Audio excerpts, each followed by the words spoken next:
Hello guys and welcome to another video, and yesterday we covered the new reworked chieftain, or should I say the all new chieftain, completely changed chieftain, and today we'll be taking a look at the reworked Guardian Ascendancy.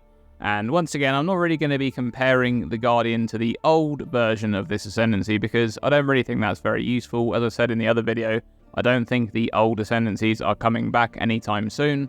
These are permanent changes, and so we'll just take a look at the new Guardian, have a look at what it's got. So the new Guardian looks very support focused, more so than before, but it does have some options for solo play. And let's start off by looking at Bastion of Hope.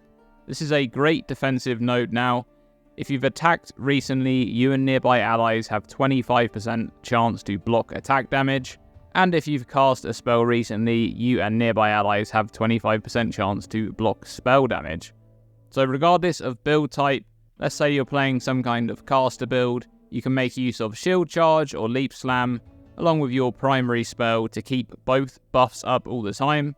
And if you're playing an attack-based build, you can use Flame Dash or something like Blood Rage, or even your Curse or Mark skill, along with your primary attack to keep both of the buffs up all of the time.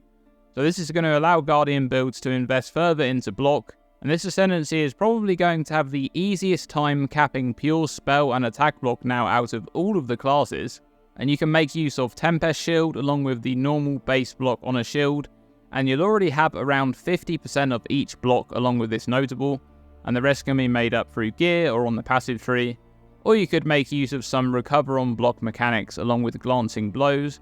And with that setup, you'll need to invest the bare minimum into spell block to be able to cap glancing blows. You'll only need about 12% or 13% spell block on top of this node, so that's quite strong. So that is actually quite good, and overall, this is a very good defensive node. And next up, we've got Radiant Crusade and Unwavering Crusade. This is a 4-point branch, and unfortunately, there's not really much to be said about these just yet, as they provide new minion skills. Radiant Crusade grants level 20 Summon Sentinel of Radiance, and 10% of damage from hits will be taken from this minion's life before yours, while Unwavering Crusade has a chance to trigger level 20 Summon Elemental Relic on kill or on ally kill. And without knowing what these skills actually do, we're unable to say really how useful or what type of builds they'll fit into. I do get the impression that these will be quite support focused, maybe that's the wrong idea. And we can speculate a little bit on the names of these minions. The Elemental Relic might be a 1-to-1 copy of Holy Relic, but instead of having a physical damage Nova, it deals elemental damage. It might rotate different elements or randomly deal different damage types. Holy Relic provides some regeneration to allies as well, so perhaps Elemental Relic will boost maximum elemental resistances or apply exposure to enemies. I could see something like that. And for the Sentinel of Radiance, it's likely to just be a minion similar to the ones created by Dominating Blow. Those are Sentinels as well. And I think it will be perhaps similar to the Vow Domination boosted minions, but it could just be more supportive. Perhaps it taunts enemies or something similar. Hopefully we get a lot more information about these minions before League start, so that there's time to kind of prep and plan builds. And next up we got Time of Need. Every 4 seconds, remove curses and elemental ailments from you, and every 4 seconds, regenerate 100% of life over 1 second.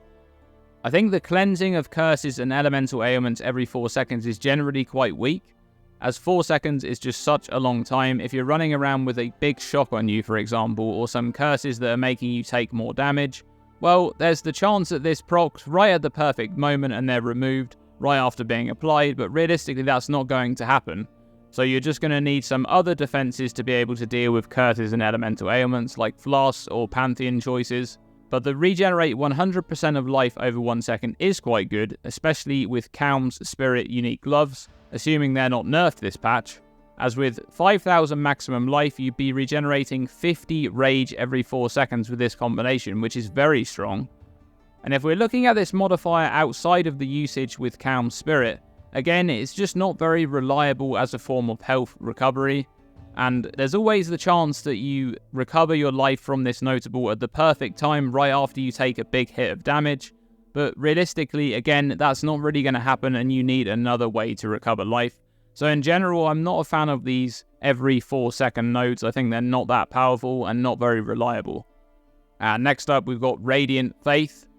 grants armor equal to 25% of your reserved mana to you and nearby allies, and grants maximum energy shield equal to 10% of your reserved mana to you and nearby allies. So at first glance, the numbers on this notable may seem quite low, but this notable actually functions a bit differently to similar stats. For example, the Hierophant's Sanctuary of Thought, which grants 20% of maximum mana as extra maximum energy shield. This one works like a conversion, so the maximum energy shield granted by Sanctuary of Thought is scaled from base mana, and therefore modifiers to maximum mana and maximum energy shield are applied additively together to provide the total energy shield granted. However, Radiant Faith's modifiers grant their bonuses as percentages of total mana, which is then scaled multiplicatively with modifiers to increased armor or increased maximum energy shield, which means you can actually gain quite a considerable amount of both of these stats. And this is just generally a great node, as the majority of builds will be reserving all of their mana, so you'll gain a nice defensive boost from that. But I do notice a bit of a pattern here between the reworked Chieftain Ascendancy that we went over yesterday and this Guardian rework. Once again, the question is, where is the damage? This entire Ascendancy kind of hinges on how powerful the new minions are going to be. And, well, as I said earlier, it might be very support focused now, to the point where solo builds are just not really much of an option on the Guardian anymore. Because I think builds like Dominating Blow Guardian are seemingly just gone. And so we'll have to wait and see, especially with the patch notes for that one, to see what kind of options are really going to be available for the Guardian in the next league. Unwavering Faith is the next notable. This one branches off from Radiant Faith. Auras from your skills grant 5% increased recovery rate of life, mana and energy shield to you and allies. This one is going to provide absolutely incredible amounts of recovery rate for all of your resources with the right investment. Modifiers to aura effect will scale the 5% number up, and this will then be granted for each of the auras that you're reserving.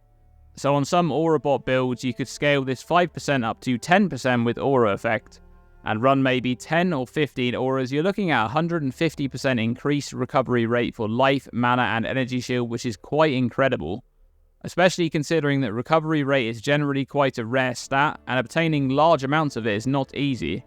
So that's quite good on a support character.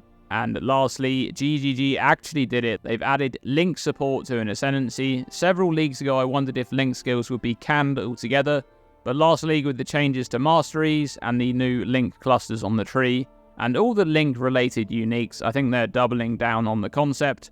So Harmony of Purpose, elemental damage with hits dealt by allies between you and linked targets is lucky. Allies between you and linked targets have plus 5% to all maximum elemental resistances. And enemies between you and linked targets cannot apply elemental ailments. I think the assumption has to be made here that these modifiers will also apply to the linked target itself. So this is actually quite strong given the right builds. For example, some kind of lightning damage build will gain a lot from the lucky damage stat. And the 5% to all maximum elemental resistances is great too. I can imagine a duo with Guardian support using this kind of setup. It will be quite good. And the last line is not so great. It's kind of similar to Time of Need notable, where it's just not really reliable enough. Like, the monster will need to be positioned correctly along the link, otherwise it will still be able to inflict elemental ailments, or ranged monsters will still just do their thing. And I can see this notable being used a bit, but overall I just think these changes that have been made to Guardian have made the class even more support focused than before. Perhaps GGG were unhappy with the Scion being the primary Aura bot support class. Speaking of Scion, it'll be very interesting to see what that class will get for both the Chieftain and Guardian on the Ascendant now. Especially the Chieftain. I mean, I really don't know what stats they'll pull off of that Ascendancy and give to the Ascendant. But I think the power of this new Guardian class will heavily rely on how good these new minions are. I can see some niche use on attack builds with the Guardian class using Calm Spirit, but generally I do feel that these changes have removed a lot of builds and seemingly have added very little options. What do you guys think of this new Guardian Ascendancy, and what will the minions need to do for this class to be good? Let me know by commenting below. And thank you to my channel members, your support is greatly appreciated. If you'd like to join them, you can support the growth of this channel from as little as 99p per month. You can find out more by clicking the join button below. And we're about 18 days out from Triad of the Ancestors. We've hopefully got a lot of juicy information to look forward to until then. I do hope we get the patch notes sooner rather than later, so stick around for more discussion on everything to do with the new league on this channel, and thanks for watching. As always, stay tuned and stay safe.